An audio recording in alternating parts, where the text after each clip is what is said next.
Naruto is a series that is known for its plethora of ninjutsu and various fighting styles, from the Sharingan Genjutsu to Otsutsuki clan Shinjutsu, but oftentimes we as fans, when we discuss the various fighting styles in the franchise, there's a tendency to overlook the literal only fighting style that has the express purpose of causing so much damage to the opponent that it breaks your bones. Join me in today's newest Naruto Explained video, where we take an extensive look into the strong fist fighting style, including breaking down the true origins of it and go beyond just Might Guy wanting to focus on Taijutsu, but instead we'll be looking into what Naruto series creator Masashi Kishimoto used as inspiration, because it's not quite what fans think and often say, because as you guessed it, there are aspects to Shinto and Buddhism that influence this fighting style like so many others in Naruto. So if you think it's only paying homage to Bruce Lee, you are gravely mistaken. So jumping right into it, the strong fist fighting style is and should be considered to be the de facto opposite of the gentle fist fighting style that the Hyuga clan utilize in battle. Whereas the Hyuga purposely target the internals of their target with strikes that are often quick and easier on the eyes to follow in terms of how graceful they are, the strong fist fighting style, it has one goal in mind, which is to hit the target so hard that it breaks the bones of whoever they land attacks on. It's meant to take full advantage of both quick strikes as well as intentionally powered, full-powered strikes to overwhelmingly dominate the opponent that they're fighting, whereas other shinobi have to conserve chakra in order to use ninjutsu and genjutsu. Rock Lee and Might Guy put all of their chakra into amping their physical stats for the express purpose of using the strong fist fighting style. The closest thing that we have in terms of taijutsu that takes a similar approach is Tsunade passing down to Sakura, who passed down to Sarada, the fighting method of using chakra enhanced punches that focus all the chakra available into the fist or the foot to be released at the point of impact to dish out blows strong enough to leave craters on the ground. The strong fist fighting style, while it's the closest in that regard, it should be worth noting that just like the chakra enhanced punches, which require extreme chakra control to pull off proficiently and perfectly, the strong fist fighting style is not something that can be replicated with ease. When Sasuke copied the movements during his battle with Rock Lee in Naruto Part 1, he quickly learned the hard way that this was not a method of fighting that just anyone could take. It takes extensive and excruciating physical training to prepare the body to release that much power and speed in the attacks of a repeated high volume, because without the extreme physical conditioning to prepare the body for the strain that it's about to undertake, it takes a quick physical toll on those who are using the fighting style unprepared, evident by Sasuke's high fatigue each time he used it. It took Sasuke a month of training with Kakashi, who copied Rock Lee's usage of the fighting style in order to allow Sasuke the best chance to be trained when using that technique completely unhindered. And even then, despite all the hard work that Sasuke put in for a month, in the fight against Gar, where he used it for an extended period of time, he did show signs of fatigue. That's the whole reason Might Guy and Rock Lee undergo so much insane physical training, and why you don't see Kakashi, Naruto, and Sasuke use this fighting style for more than a few moments at a time,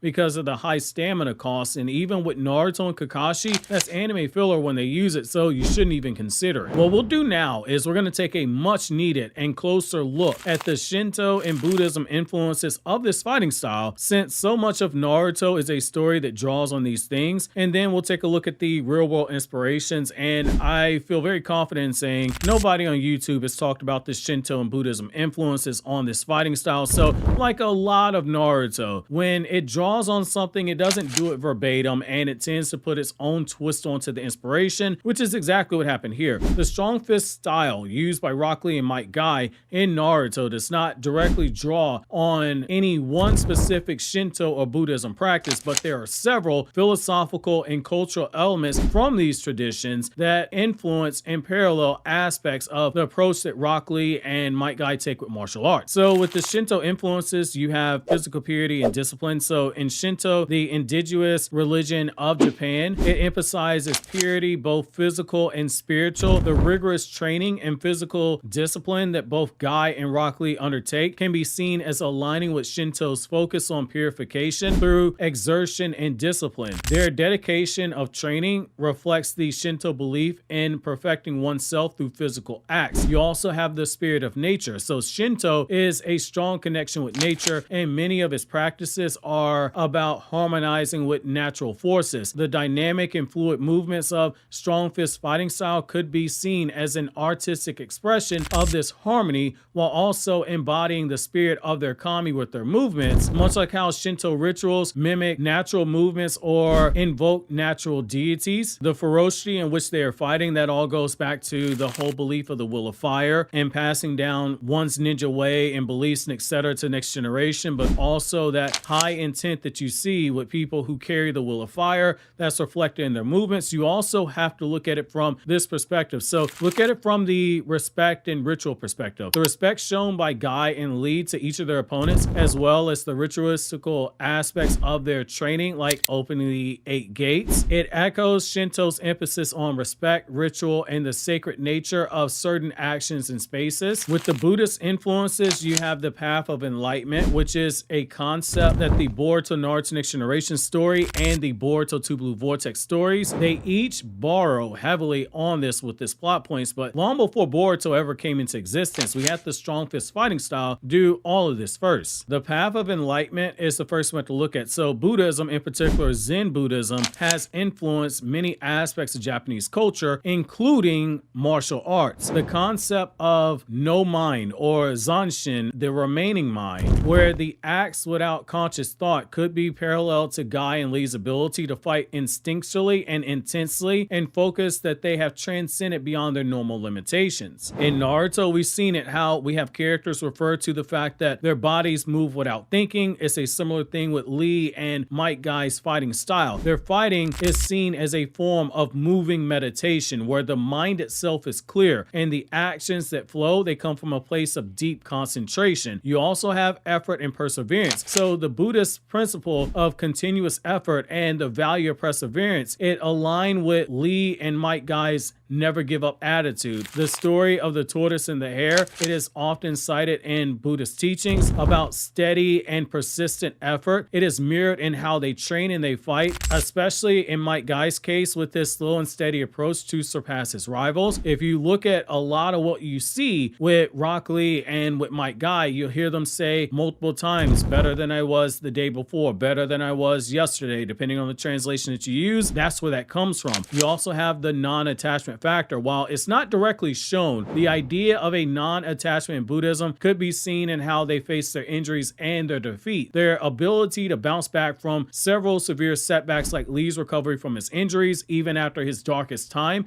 it reflects the Buddhist teaching of overcoming suffering through detachment from outcomes. You also have balance and harmony. The balance between strength and gentleness, attack and defense in their fighting style can also reflect the Buddhist teachings of the middle path, or the balance of the opposites, which you probably have heard this part before. The whole concept of yin and yang, which just happens to be the chakra that is used by people, yin chakra and yang chakra, even though their fighting style is called strong fist, in contrast to the gentle fist of the Hyuga clan, a yin and a yang. This balance is crucial in Buddhist thoughts, teaching that one should neither cling to extremes nor give up on the whole idea of attaining enlightenment. While these inspirations are more thematic and philosophical rather than directly stated influences on specific techniques, they do contribute to the broader cultural context in which Naruto exists. And most importantly, Naruto as a franchise has a history of borrowing from these things, so there's a direct correlation. The series often draws from a rich tapestry of Japanese folklore, religion, and philosophy, creating a narrative where characters like Guy and Lee embody traits and values that resonate with some of these ancient traditions. In terms of combat itself, while Masashi Kishimoto is an admitted fan of Bruce Lee, and he does use Bruce Lee for inspiration, if you take a closer look at how Guy and Lee are used in the manga, there are more elements than just Bruce Lee here, which, don't get me wrong, there's enough there on the Bruce Lee inspiration that's a 15-minute video in of itself that I will do later on. So with the strong fist fighting style used by Might Guy and Rock Lee in the Naruto series, often interchangeably referred to as being the iron fist fighting style if you go by the English translation, in particular the Viz Media translation, it draws inspiration from several real-world martial arts styles. You have Muay Thai, And this is the Thai martial arts that is used for the 8 limbs. So you have fists, elbows, knees, and shins. The focus on powerful strikes and clinch fighting. The aggressive and direct approach to Muay Thai. It aligns with the strong fist styles, emphasis on causing external damage and breaking bones. The use of powerful kicks and punches seen in Mike Guy and Rock Lee's techniques can also be likened to the roundhouse kicks and elbow strikes that you see in this. And also, one thing of note is that even though chakra points do exist in real life, the thing you also have to look at is that you have the use of the 8 limbs, and the whole purpose of Mike Guy and Rock Lee's fighting style also is to prepare the body to use what? The 8 inner gates. That was not all done by mistake. You also have the Northern Shaolin Kung Fu style, which is often referred to as long fist. This style emphasis on long range, powerful strikes with the ability to focus on speed and agility. Just like we see with Lee and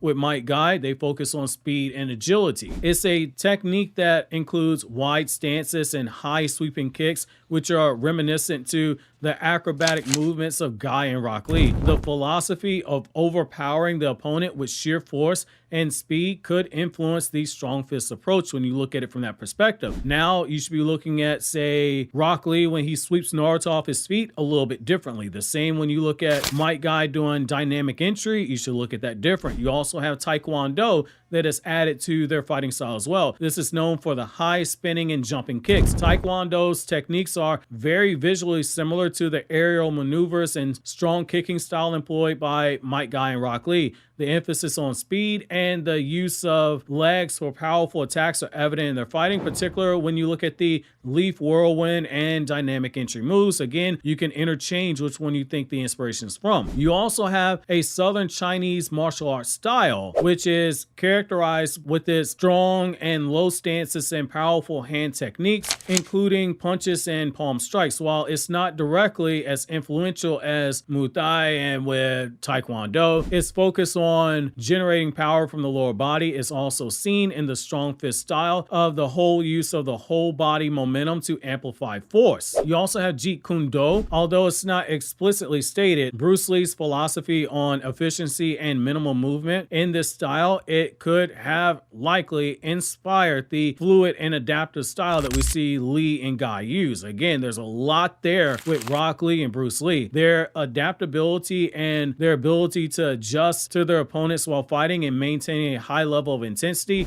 draws from this martial arts principles. These martial arts collectively contribute to the visual and the tactical elements of strong fist style, characterized by strong direct strikes, powerful kicks, and an emphasis on physical conditioning to deliver high impact blows. Masashi Kishimoto has blended these elements together to create a fighting style that is energetic and somewhat exaggerated combat scenes in the story itself, so as to highlight the characteristics of Mike Guy and Rock Lee. Hopefully this video left you with a greater appreciation for Rock Lee and Mike Guy's strong fist fighting style. I'll do a similar video for the gentle fist later on, but in the meantime, click here to watch more videos from my Naruto Explained channel, or click here to watch these videos from my other 2 anime channels, one that focuses exclusively on One Piece and another that covers all anime that isn't Naruto or One Piece.